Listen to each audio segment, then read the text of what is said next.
Isa pong masayang pagbati para sa iyo, Malikmata, at sa lahat ng mga nakikinig sa channel mo.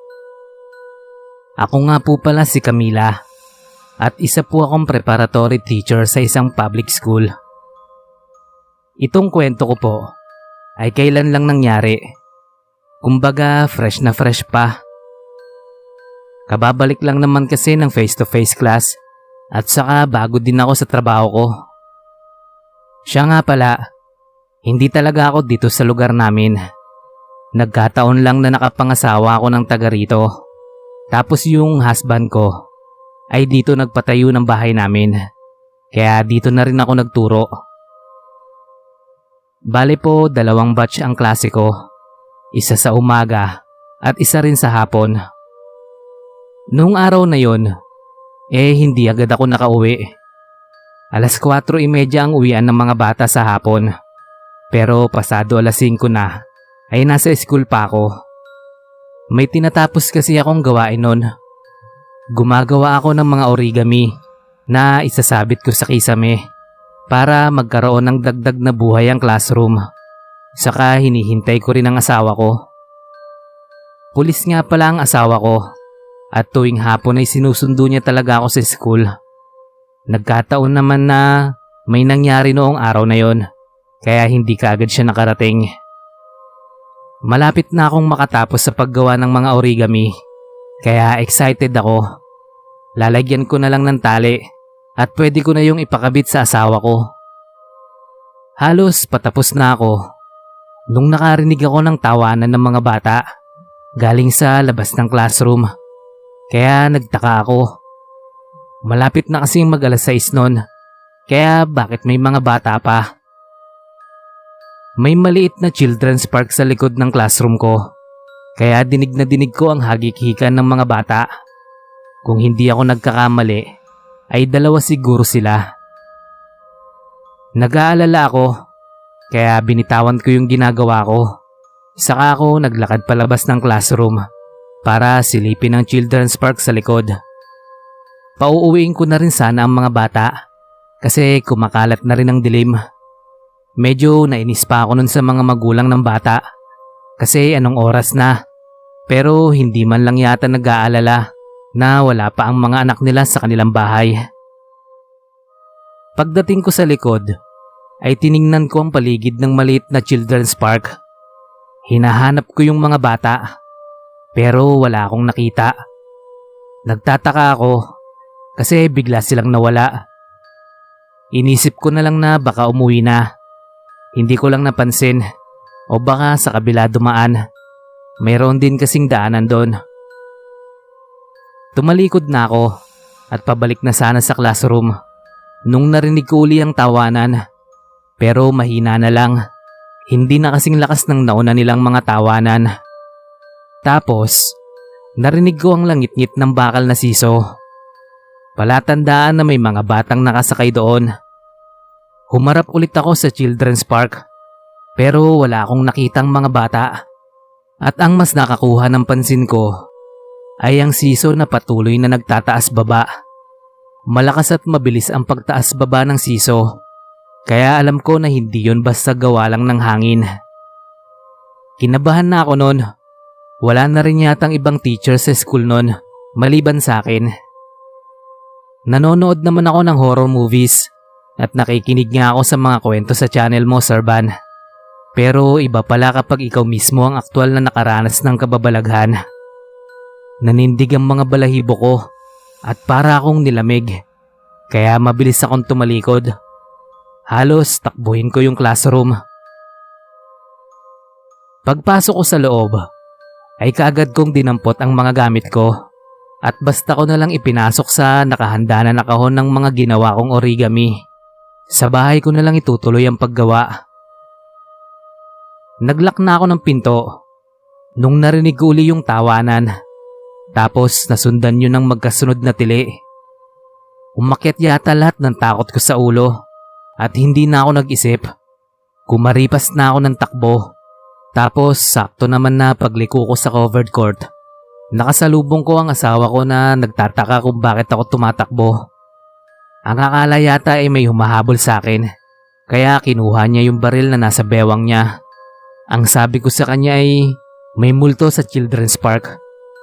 Pero ang siraulo kong asawa, gusto pa akong hilain pabalik. Kasi titignan daw namin, baka daw namamalikmata lang ako. Nung nasa bahay na kami, ay tinanong niya ako kung ano ang nangyari. Tapos nung sinabi ko na sa kanya ang lahat, saka pa lang siya naniwala sa akin. Ang sabi pa niya ay may 2 batang babae nga raw ang namatay doon. At yun din ang naging dahilan kung bakit wala nang pag-alagala ng mga bata sa paligid ng school after ng uwian.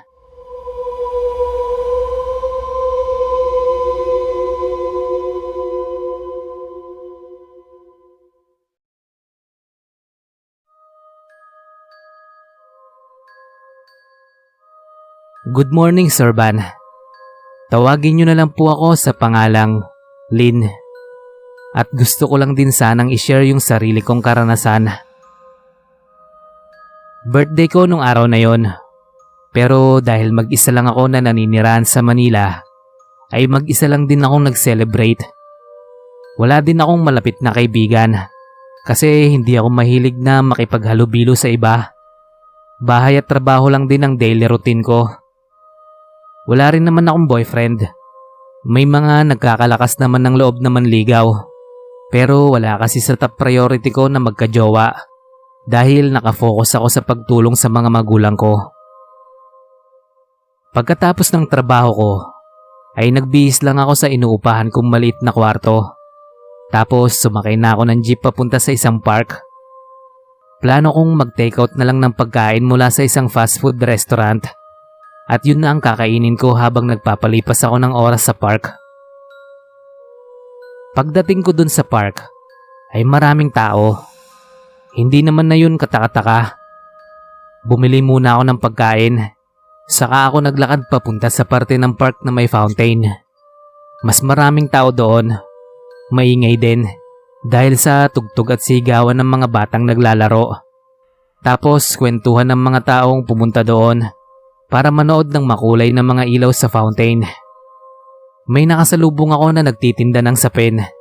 Kaya maayos ko yung inilatag pagkatapos kong makahanap ng magandang pwesto. Madilim na ang paligid, kaya kumain na rin ako. Kahit paano ay nabawasan ang lungkot ko dahil sa mga batang naghahabulan.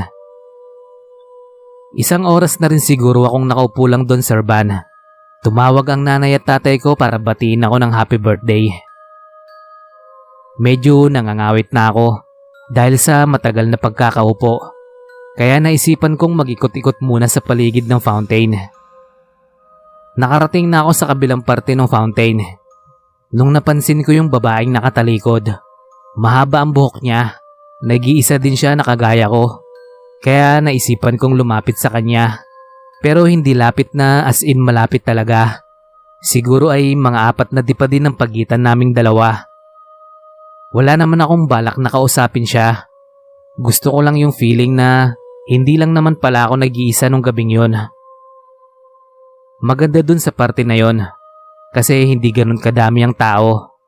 Wala rin gaanong bata kasi halos magjowa ang mga nakapalibot sa amin. Naisip ko nga nung narealize ko yun na mukhang mali ang naisip ko na maganda dun banda. May bakal na railings na paikot sa fountain. Kaya sumandal ako doon at naisipan kong mag-selfie. Nakatatlong kuha na yata ako ng pictures nung narinig kong umiiyak yung babae. Ayoko naman sana siyang tingnan kasi ayokong magmukha akong tsismosa. Pero hindi ko napigilan. Medyo malakas kasi yung iyak niya kaya nag-alala na ako. Tiningnan ko din yung paligid nun. Pero nung nakita kong wala namang pakialam yung ibang nandun sa umiiyak na babae, ay medyo napanatag ako. Panay na din yung singhot ng babae, kaya naisipan kong iabot sa kanya yung panyo ko. Para kasing mahaba-habang iyakan pa ang mangyayari, kaya naisip kong mas okay na may extra siyang panyo. Hindi rin ako nakatiis nun. Kinausap ko siya. Hindi ako nagtanong kung bakit siya umiiyak. Basta nagbigay lang ako ng kaunting comforting words. Baka lang naman makatulong para gumaan yung pakiramdam niya. Narinig ko siyang nagbanggit ng pangalan. Ang sabi niya ay, "Manloloko ka, Sandro. Manloloko ka." So, naisip ko na jowa ang dahilan. Patingin-tingin ako sa babae. Hindi kasi siya sumasagot sa akin. Basta tuloy lang siya sa pagiyak. Tapos kinausap ko ulit siya. Binanggit ko rin na birthday ko. Baka kako pwedeng iregalo na lang niya sa akin yung pagtigil niya sa pagiyak. Tapos may kumalabit sa akin. Pagtingin ko ay may babaeng nakatayo sa harapan ko. Tinitingnan niya na para akong baliw. Tinanong ko siya kung bakit. Ang sabi niya ay sino raw ang kausap ko. Ang sabi ko naman ay yung babaeng katabi ko. Kako ay hindi niya ba nakikita? Pero sabi niya ay wala naman daw akong katabi. Ipinilit ko pa. Kako may umiiyak na babae sa tabi ko. Binibigyan ko pa nga kako ng panyo. Pero ayaw tanggapin. Tapos saka ko lang din napansin na may iba pang nakatingin sa akin. At ang sabi nila ay wala raw akong katabi doon. Kanina pa raw nila ako nakikitang nagsasalita na may kinakausap. Kaya nagtaka sila. Biniro pa ako ng isang lalaki. Ang sabi kung may nakikita daw ba ako na hindi nila nakikita. Tiningnan ko yung babaeng nasa tabi ko. Andun pa rin naman siya at umiiyak pa rin. Tapos habang pinagmamasdan ko siya, saka ko lang na-realize na paulit-ulit lang ang sinasabi niya. "Manloloko ka, Sandro. Manloloko ka." Just then, na-realize ko din na ako lang ang nakakakita sa kanya. Kung bakit ay hindi ko alam.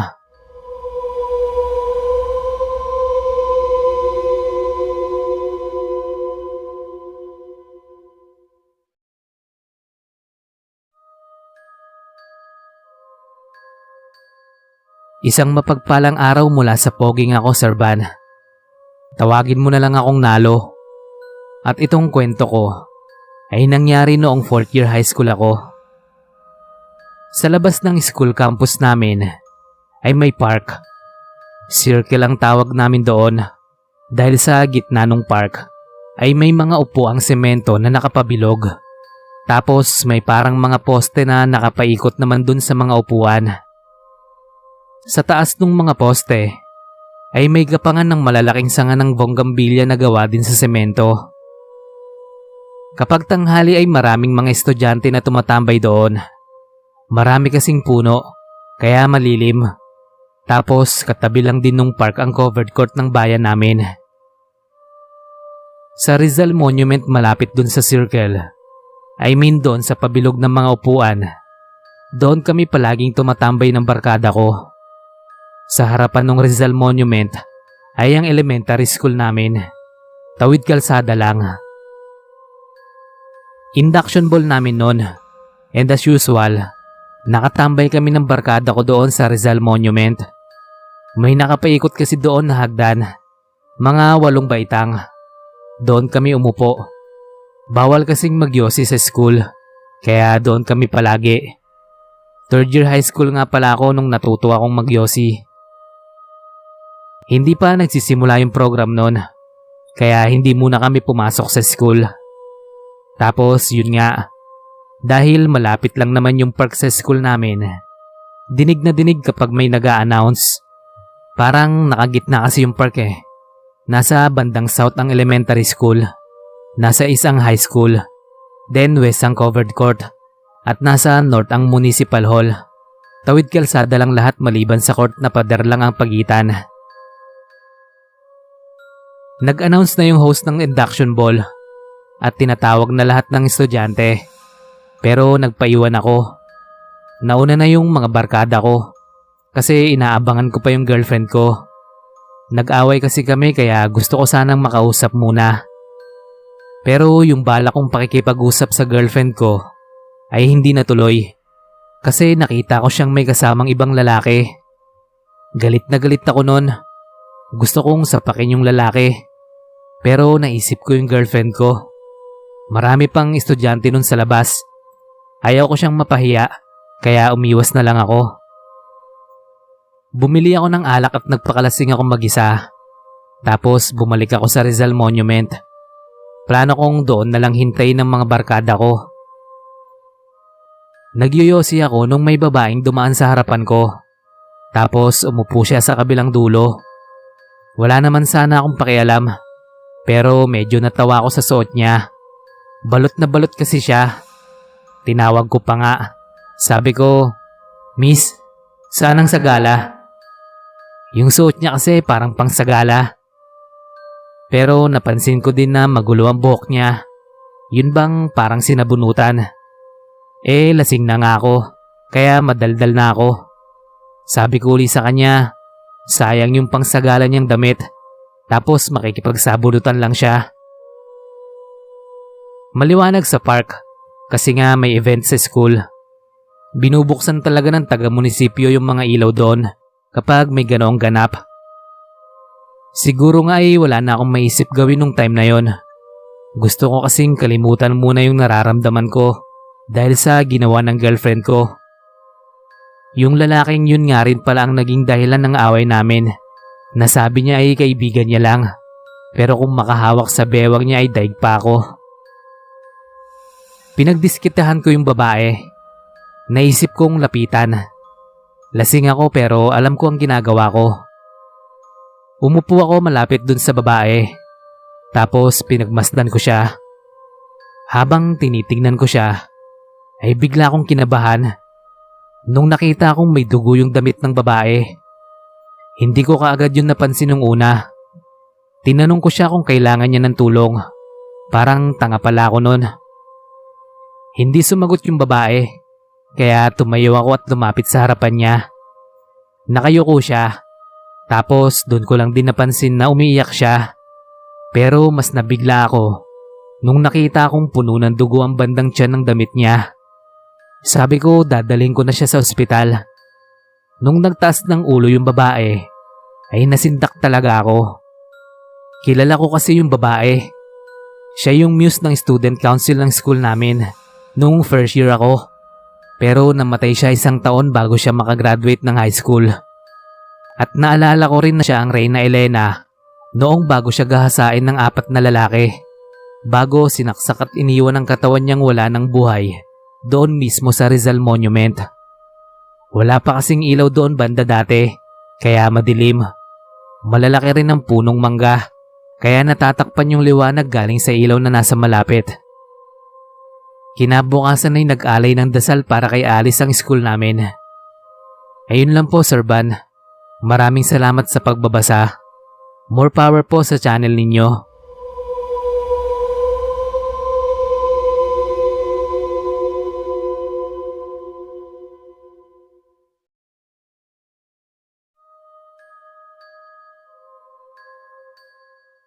Hi, Sir Van. Ako si Mariel. Laking Manila po ako. Pero nasa probinsya ako ngayon dahil sa trabaho ko. Isa po kasi akong freelancer. At itong kwento ko ay nangyari nung minsang magawi ako sa isang probinsya. Bago po itong probinsya na kinaroroonan ko ngayon. Yung probinsya po na yon ay medyo sumusunod na sa pagbabago ng mundo. Nagsisimula na siyang umunlad. Actually, nagustuhan ko doon kasi kahit marami ng pagbabago ay simple pa rin ang buhay. Gumigising ang mga tao ng maaga para magtrabaho. Tapos uuwi sa bahay bago sumapit ang gabi. Mahilig talaga akong tumambay sa park kapag gabi. Kaya kapag naghahanap ako ng pansamantalang tirahan sa lugar na napupuntahan ko, ay una ko munang inaalam kung may malapit bang parke. Nababawasan kasi ang stress ko kapag nasa park ako. Tapos sariwa ang hangin. Nakakagaan ng pakiramdam pagkatapos ng maghapong pagtatrabaho. Yung 1-bedroom apartment na naupahan ko ay walking distance lang mula sa park, kaya natutuwa ako. Unang gabi ko noon doon sa lugar at kagaya ng palagi kong ginagawa ay pumunta ako sa park at nagstay doon ng kulang 1 oras. Meron namang iba na pumupunta din sa park pero iilan lang. Napili ko yung pwesto malapit sa malaking puno ng akasya. May bakal na upuan doon. Yung kasya ang 4 hanggang 5 tao. May buwan din nun kaya mas maganda. Bago ako umupo doon, ay napansin ko na yung 3 tangkay na red roses na nakapatong sa upuan. Bagong pitas lang at mukhang sariling tanim pa. Ordinaryong roses lang siya, pero magaganda kasi bukang-buka na yung mga talulot. Naisip kong baka binigay yun ng isang lalaki sa girlfriend niya. Tapos nag-away sila, kaya iniwan na lang doon yung roses. Pauwi na ako nung naisipan kong kunin ang roses. Nang hinayang kasi ako kaya akin na lang. Inuwi ko sa apartment yung roses at inilagay sa baso na may tubig. Inamoy-amoy ko pa habang ini-imagine na bigay yun ng jowa ko, kahit wala ako nun. Kababasa ko ng mga romance novel, kung ano-ano na ang naiisip kong kaharutan. Another day had passed, tapos bumalik uli ako doon sa park pagsapit ng gabi. Doon uli ako pumunta sa ilalim ng punong akasya. Pero nagulat ako nung nakita akong may roses na naman doon. 3 ulit. Naisip kong baka nagsorry yung guy. Tapos di dumating si girl. Kaya iniwan yung roses doon. Kagaya ng una, kinuha ko ulit yung roses at inuwi sa apartment ko. Hanggang sa naging routine ko na yon. Pumupunta ako sa park bawat gabi. At palaging may 3 red roses na nakapatong sa upuan pagdating ko. Naisip ko nga nun na baka secret admirer ko yung nagbibigay ng bulaklak. Medyo natakot din ako kasi unang gabi pa lang may ganun na. Napraning din ako. Pumasok na sa isip ko na baka may stalker ako. Kaya nung huli ay hindi ko na kinuha yung mga bulaklak. Pero doon pa rin naman ako pumupunta sa ilalim ng punong akasya. 4 na sunod-sunod na gabi ko nang hindi kinukuha yung mga bulaklak. Mas lalo nga akong nagdududa na may stalker talaga ako. Kasi bawat balik ko ay bago ang mga roses na nakalagay doon. Naisip ko ring hindi na ako babalik sa park. Tapos one night, nanaginip ako. Isang lalaki. Pero hindi ko nakita yung mukha niya. Nakatayo siya sa harapan ng punong akasya at parang may hinihintay. Nakita ko siyang may hawak na roses. The same 3 red roses na nakikita ko palagi doon sa mismong lugar na yon. Kahit anong pilit kong tingin sa mukha niya ay hindi ko talaga nakita. Pero ramdam kong nasasaktan siya. Hindi ko alam kung bakit. Basta dama ko yung bigat sa dibdib niya. Tapos nakita ko na ibinaba niya yung mga bulaklak sa upuan. Tapos naglakad na siya palayo. Tinawag ko yung lalaki, pero hindi siya lumingon. Nung sumunod na gabi, ay nagkaroon ako ng lakas ng loob na bumalik sa park. Hindi ko alam kung bakit ako kinakabahan. Basta para akong kinakabahan na ewan. Pagdating ko doon sa ilalim ng punong akasya, ay wala akong nakitang mga bulaklak na kagaya dati. Umupo ako sa upuang bakal. Tapos nagpatugtog ako habang tinatanaw yung magjowa na nasa unahan. Pero nanindig ang mga buhok ko sa batok nung may bumulong sa likod ng tenga ko. "Bumalik ka," sabi niya. Dahil sa gulat at takot ay tumayo ako agad. Sabay takbo pabalik sa apartment ko. Tapos next morning, itinapon ko lang ang mga patay na roses na hindi ko alam kung bakit ko inipon.